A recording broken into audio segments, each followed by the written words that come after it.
Salut, me revoilà. Vous vous en doutiez que la vidéo précédente a été un petit peu longue? Donc je vous retrouve effectivement pour la suite de la vidéo qui a été postée il y a quelques jours. Pour petit rappel et pour les personnes qui ne l'auraient pas vue, je vous la remets dans le petit juste là. Je l'ai effectivement coupée en deux pour éviter qu'elle soit trop longue. Je vous montrais dans cette vidéo les changements d'habitude qu'on a vus concernant le petit-déj et les goûters à la maison. Depuis facile 2 ans maintenant, on a vraiment changé nos habitudes et on essaie vraiment de consommer autrement, c'est-à-dire moins sucré, moins industriel, et on essaie surtout de faire davantage de choses maison. Donc ce ne sont pas des recettes ultra longues, elles sont vraiment rapides à faire, il nous faut pas voilà, du temps pour mettre ça en place. Je pensais que ça allait être contraignant, mais en fin de compte voilà, quand on a des enfants notamment à la maison, si toute la famille s'y met, ça se fait vraiment assez simplement. Donc je vous laisse tout de suite avec la suite de la vidéo et de ces fameuses 3 recettes. On va commencer par la recette des madeleines. Tout d'abord, pour les madeleines, vous devez préchauffer votre four à 200 degrés. Ensuite, vous allez avoir besoin de 3 œufs que vous allez bien mélanger avec 130 g de sucre roux ou blanc. Vous mélangez jusqu'à ce que ça blanchisse légèrement. Ensuite, on va avoir besoin de 150 g de farine que l'on va venir rajouter au fur et à mesure.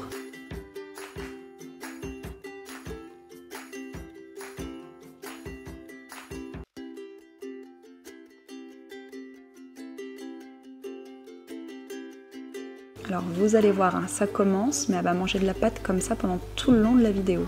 Elle est trop bonne. Ensuite, il faut la levure.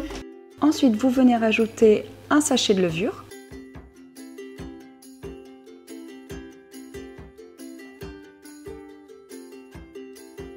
Encore un petit bout de pâte. 125 g de beurre. 125, ok. Qu'on va venir faire fondre, puis rajouter au reste de l'appareil.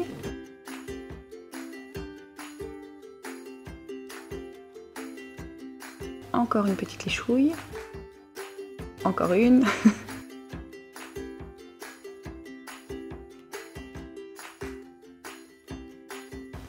Une fois que votre beurre est fondu, vous venez le rajouter du coup à la pâte et vous mélangez bien.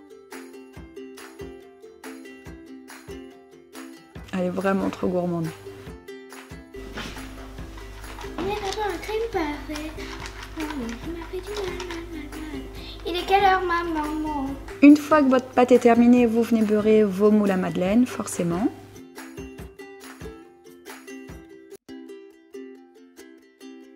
Vous y ajoutez la pâte.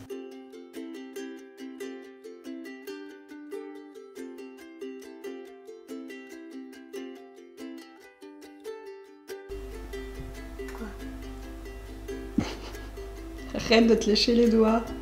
C'est bon.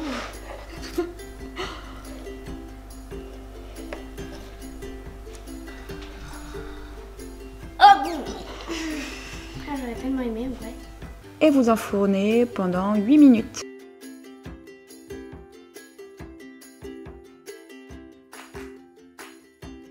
Et voilà, le tour est joué.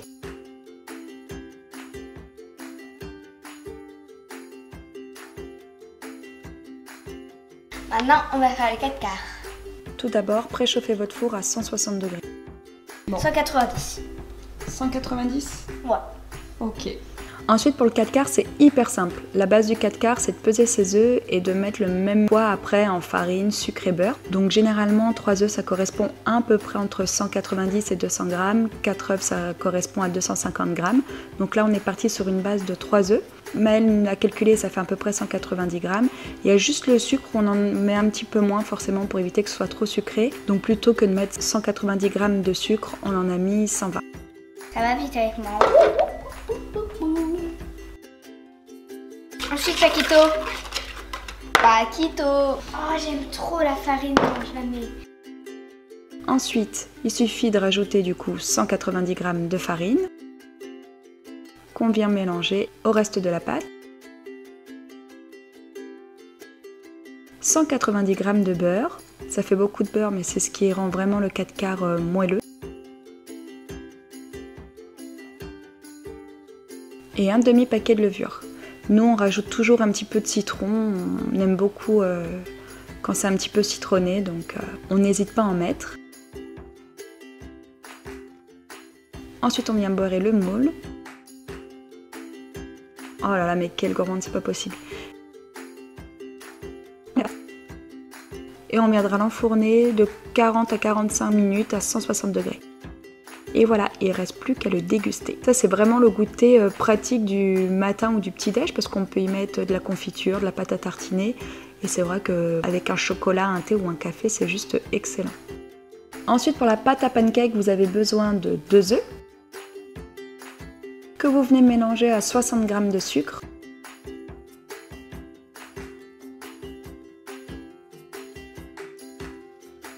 Vous y ajoutez 50 g de beurre fondu. Et on aura également besoin de 400 ml de lait. Je viens mélanger mon beurre. Et je vais mettre moi mon lait en 2 fois pour éviter les grumeaux. J'ai l'impression que ça en fait un peu moins, donc je vais mettre la moitié de mon lait maintenant. Entre les deux, je vais venir mettre la farine. Donc on va avoir besoin de 250 g de farine que je vais venir ajouter à la pâte au fur et à mesure.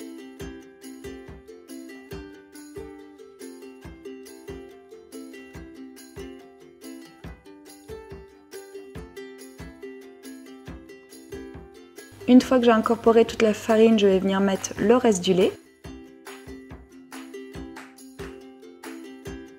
Je vais ajouter un demi-sachet de levure et également 2 sachets de sucre vanillé. Si vous avez de l'extrait de vanille aussi, c'est excellent.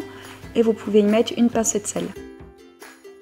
Et voilà, la pâte est prête. Après, il suffit de la laisser poser. Nous, on aime bien la laisser reposer un petit peu et je trouve qu'elle est meilleure quand effectivement quand la pâte est reposée. Pour info, vous avez été nombreux à me le demander. C'est une pâte qu'on peut garder 2 à 3 jours. Si on la fait en fin de journée, en soirée, on peut la garder facilement 2 jours et demi. Nous, si on la fait le dimanche soir, par exemple, ou en fin de journée, on peut la garder facile jusqu'au mardi. Après, passer le mercredi, elle sera plus bonne. Donc nous, on la met dans un pot complètement hermétique qu'on conserve au frais et on fait les pancakes le soir au moment du dîner quand les casseroles et les poêles sont sortis. Et voilà, c'est terminé. J'espère que cette vidéo vous aura plu. Je vous dis à bientôt. Ciao!